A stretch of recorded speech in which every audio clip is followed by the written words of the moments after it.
Keishia, at first, I know you have a little time. A little time. A little time. I would like to know, we would like to know, what's your school like and where are your students from? So my school, my students are from about 23 different countries across the world. They're all immigrants and refugees, and they're English language learners. And they represent students who are from economic disadvantaged backgrounds. So about 98% of them are considered to be economically disadvantaged and are on free and reduced meals. That's how they quote them in the US system. And they have a lot of different challenges. Of course, they struggle with the English language, and a lot of them have low language proficiency and are considered SLIPE kids, SLIPE, because they've had some interrupted education, whether it's in their country or along the way in their journey to the US. And they also come with a lot of different traumas as well, because as immigrants and refugees and being forced out of your home because of different situation and just having to flee your own country, and also leaving situations, especially for the immigrant students, for poverty and violence and just different kind of challenges in their own communities to seek their American dream.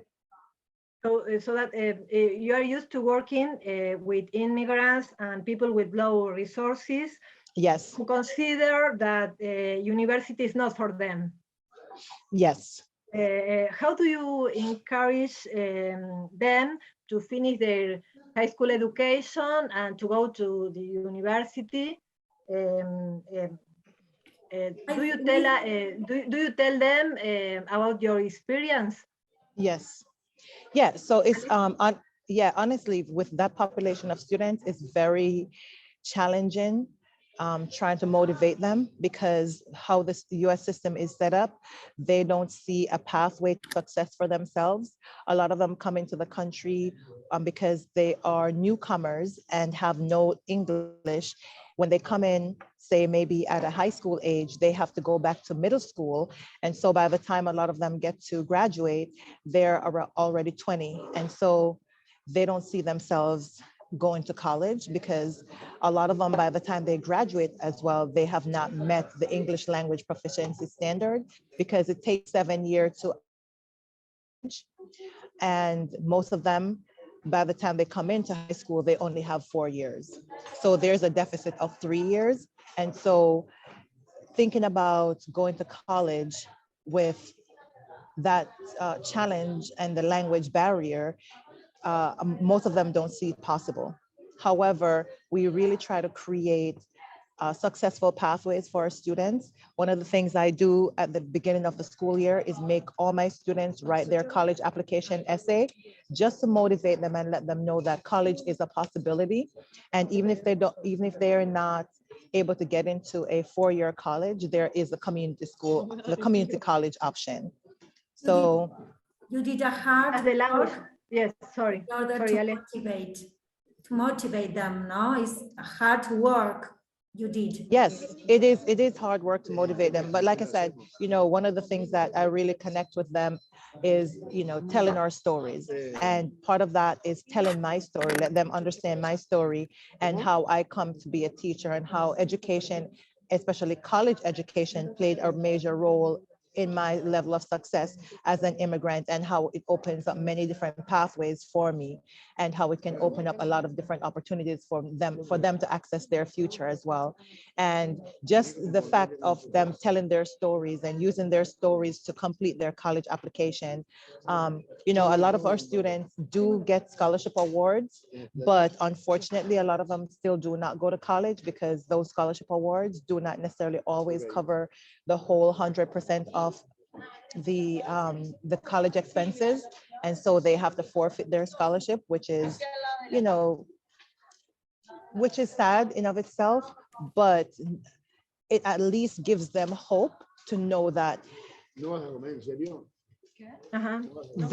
it gives them some hope to know that it is possible for them, you know, the dream is possible. The dreams, and yes. Yeah. You start to dream, you start to get it, no? Yes. And just letting them know that if you work hard enough, you can achieve it, because I use myself as a model. You know, anyone who works hard can attain the dream. Okay. Keishia, our university system is different from the one from America. Yeah. Here we have the possibility of free access to university, and without any restrictions for immigrants. Right. Other countries value the system for that, our system. Have you heard something about it? Yes, I've definitely heard that. It is education is free, including for immigrants. And to that point, I say, you know what? I'm just going to move my daughter to Uruguay, to Argentina. But they do say that even though it's free for immigrants as well, there are certain restrictions as well in terms of what they have to acquire to be able to do that. But yeah, I think that is so. I think that is great, because you know, having the students being given the opportunity, at least for those of them who desire to achieve a higher level education, they have the option. In the US, the option is not so clear cut for a lot of us. You know, of course, there is a great disparity where, you know, we don't have a lot of scholarships for immigrants and refugees, and even we don't have a lot of scholarships for minority students. Minority students also have a lot of challenges in the high school system, especially academically, because of course, you know that there's a great achievement gap when it comes to Hispanics and Black students in the US. And so when you think about trying to compete with their counterparts for scholarships, it makes it just as hard. And so going back to the first question that you asked about motivating those students, it's really hard to motivate them because they don't see an incentive for working so hard in high school. But, you know, we just have to continue to just kind of like really preach to them every day, you know, that even though it's hard, they need to still work towards it, because, you know, the ability to actually get to that level is very meaningful and beneficial to change the trajectory of their future and also for their family as well. You know, and when we bring the family in, a lot of them are working to make sure that their families are good, and to also be role models for their younger brothers and sisters. So when you try to really put it into perspective for them, it ends up motivating a lot of them as well. And a lot of those students are undocumented. And so for them, it's even a lot more challenging trying to get them to want to finish high school and not drop out and just go to work. Okay. And despite these differences in the access, what do you think are the common concerns for the students from the different countries? One of the biggest concerns I see across the landscape of education is just poverty and equity. Yeah. You know, when we think about poverty and the students that are underrepresented in underfunded schools, under-resourced, are the ones getting the teachers that are novice, that are untrained, lack of infrastructure, lack of digital resources. You know, those are the students that make up our vulnerable population. And unfortunately, it just doesn't exist in one country. It exists right across the board. You know, I would like to say education to some degree is in a crisis, right? And all of us need to come together, because again, these issues do not just exist in one place, it exists across the board. And so if we're all coming together and collaborating as education leaders, as businesses, as governments, you know, ministers of education, all of us, we're all stakeholders in education. The future of all of these children impact our lives, our daily lives, our economy, our future for generations to come. And we are the solution to those problems. We are the answer.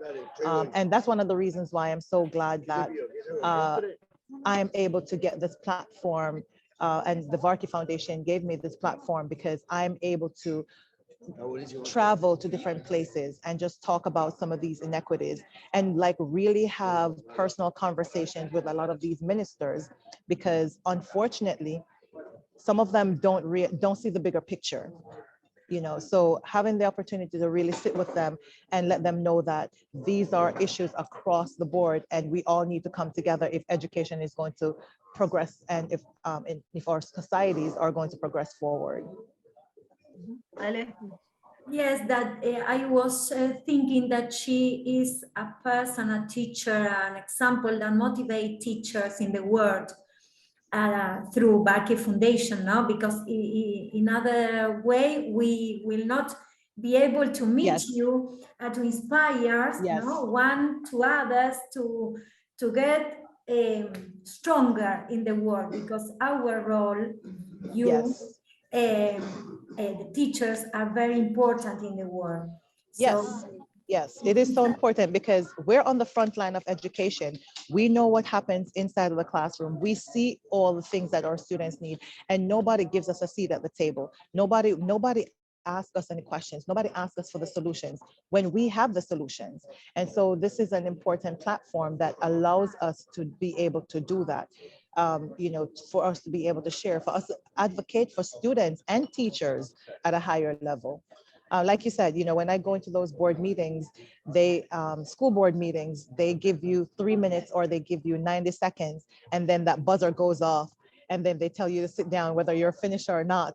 So, you know, and that's it. You don't Yes. really have a voice. That we are not alone. Yeah. We can do a lot of things, no? Yes. Keishia, what problems did you have to face with your students during the pandemic? So the pandemic magnified a lot of the challenges and struggles that our students, our minority students and our immigrant students experience in their communities. A lot of times as teachers, we see our students show up every day in our classroom and then they go home. We don't go to their communities. We don't know what their needs are. But during the pandemic, when we were forced, and some schools were forced to do needs assessments, that's when they're really realizing how many of their students were vulnerable.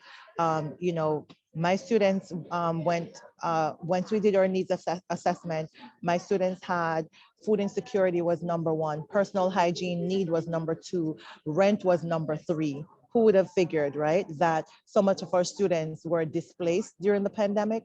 Some of our students dropped out or had to move, reducing our student population coming back into the classroom because so many of them had to move because they were displaced because of COVID, because they were either staying with family or relatives, or they were in places where they were paying rent that required them to have jobs. And once the pandemic hit and they didn't have any jobs anymore, then, you know, some of them were homeless. I literally had students this year who were also homeless. And I read that your student had devices, but sometimes they don't have connection at home. So Yes. it was really very difficult for you, for your school, Yes. for the community to get involved students to schools, no? Yes, definitely. You know, our school is one of the, so what I like about, I would just, Uruguay, and I think in Argentina as well, is that they have the one-to-one technology. The government is making sure that public schools have one-to-one technology.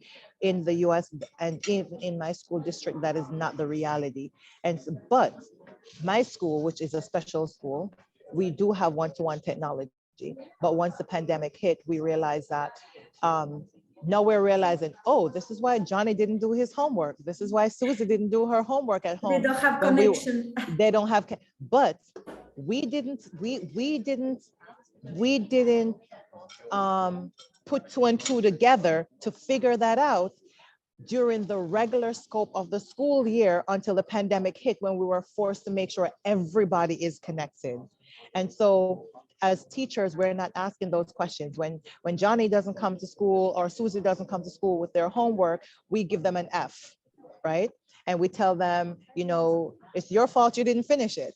But now that the pandemic hit, we're realizing, wow, we should have dig a little bit deeper, and realizing what were causing these issues that our students were showing up with. So if anything, the pandemic really revealed a lot of gaps that exist in our system and a lot of the needs of our students that we failed to meet while they were in school this whole time. Yes. You know, the latest evaluations in Argentina after the pandemic show a setback in language learning. Was there any specific area affected in your school, Keishia? Yes. Because my students are all English language learners, there was a lot of learning loss because they didn't have that one-on-one communication with their peers and interaction with their peers. And also just teaching over Zoom, a lot of it became more of students doing work with the technology rather than teacher having that one-to-one exchange with students that they would have on the classroom, where they could walk by the desk and check in, walk and have conversation, pull a student to a side and say, you know, vocalize this part of the assignment to me, read this to me, give me an answer, and just that follow-up of exchange of conversation. And a higher level of engagement. We did not have that over Zoom. And because our students already have low language proficiency coming back to the school, we had to do a lot of learning recovery, because the gaps were huge.